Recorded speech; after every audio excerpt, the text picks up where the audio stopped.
Hey, welcome back. So remember in the first one, the idea is let your growth do the fixing. So there are people who, come in and all they want to do is get their anxiety handled. And along the way, they not only become less anxious, but they become somebody who can actually lead well at work.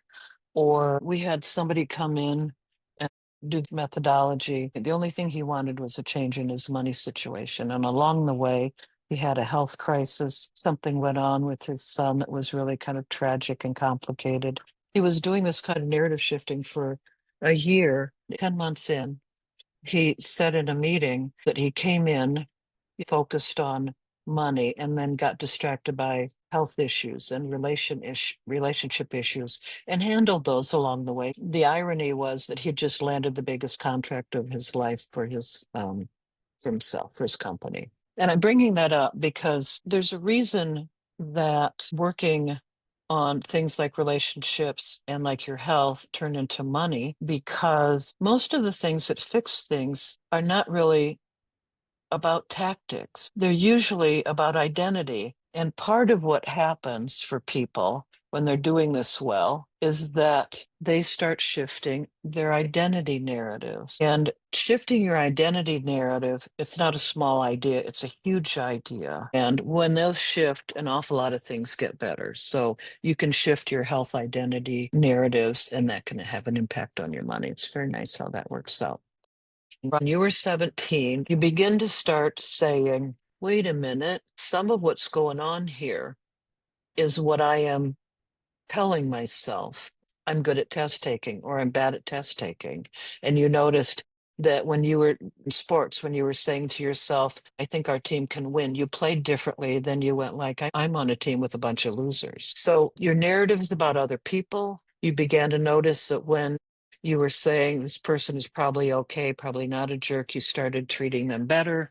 When you said positive things about other people, and then you also started noticing that when you went into any kind of a situation, that what you thought about the world made a difference. There's a particularly strong narrative, as an example, that if you believe it is a good world, it's a safe world, it's an interesting world, not your world, the world that we're living in. People who believe that, it's a narrative, behave very differently. Somewhere between age 17 and age 90, probably. These narratives have been running your life since then, not your personality, and honestly, not what you think are fancy motivations, because your motivations are basically built into you. They are deep, and it's difficult for you to get away from those motivations because they're a part of your nature.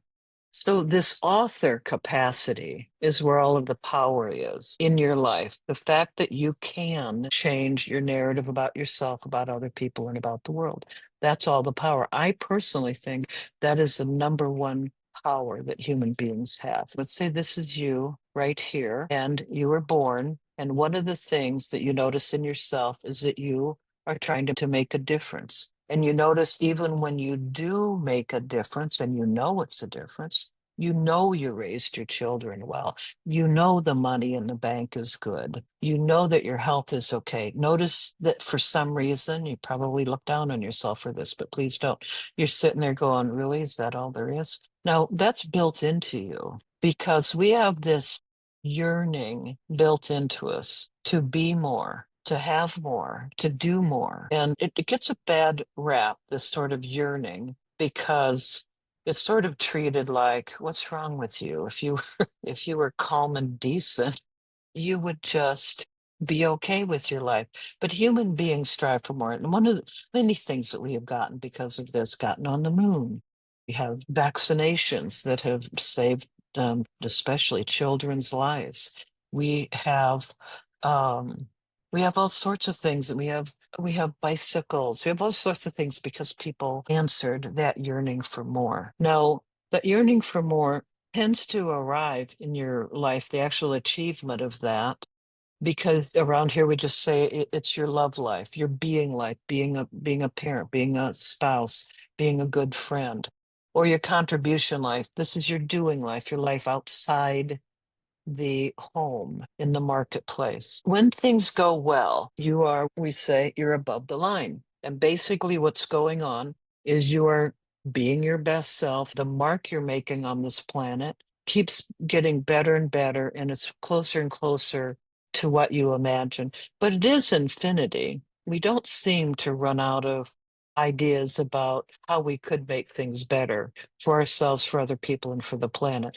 Now, that's the ideal. For most people, not for a few people, for most people, at some point, they got knocked below the line.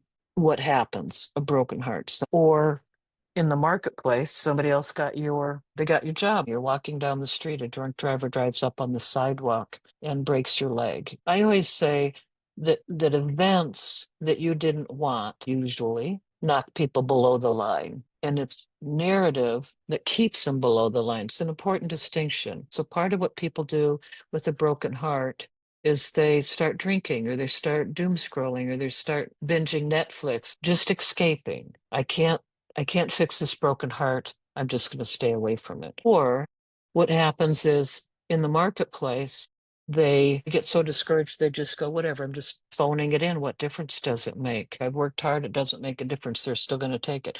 I mean, see, so those things might be true, that it's unfair. It's when it becomes a narrative that is problematic because now I got good at surviving. Now, it's cool to survive. Survivalism is a narrative. There are times you have to escape. I'm a fan of people doing leisure and escaping from their life for a while, just taking a break. When it becomes a way of life, a narrative, that's when it keeps you below the line.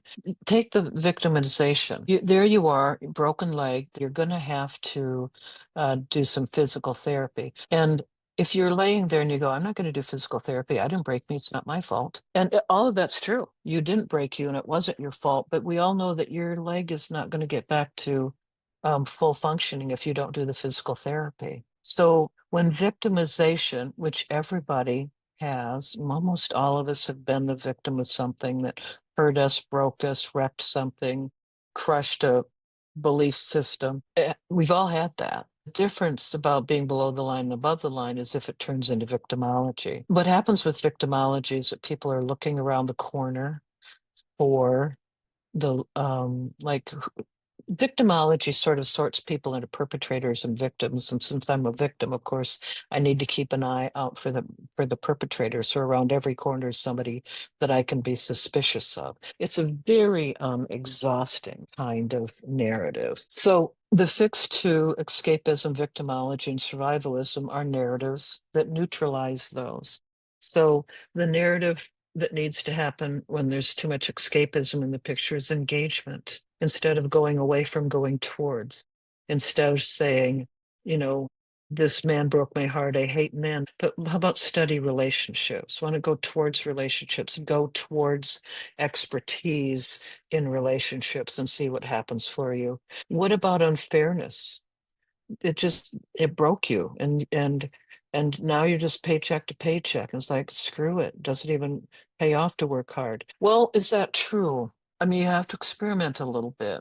You have to get a little bit of playfulness about it. People who are playful and responsive in the marketplace, in the job place, and like if they have a business, these are not people who aren't taking seriously what's going on in the marketplace. They're just trying to figure it out a little bit.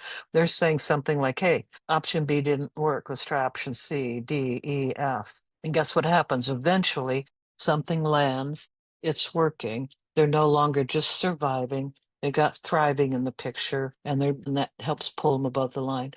For victimization that turns into victimology, I'm happy to say that one of the best things to know about that is that you mainly need to do self-care. Shift from I'm waiting for somebody else to take good care of me to I can take really good care of me. Taking responsibility for self-care is the number one way to get over victimology. It does mean doing your own physical therapy. It does mean I still get to do my own healing, my own recovery, and I still get to do that in my way. This we call the more map. This map is usually enough to make people go, okay, I can see how it would work. Where the rubber hits the ground, and I'm doing this ahead of time because this next screen has a lot on it, and we're not going to go over it. I'm just going to point out a couple of things because I want to show you part of why a lot of what you've heard about personal development basically just never gets legs under it enough to stand. So if you look at the bottom of this next slide, look down quick. This is just a more map that has more particular ways put together about how to get above the line. If you look at the bottom, you will see tactics, warm bath or a cold bath, do some cold, what do they call them? Cold plunges. Not a bad idea. It's a tactic. But why are you doing it? Blinking is a tactic. It makes a difference. Push-ups are a tactic. They make a difference.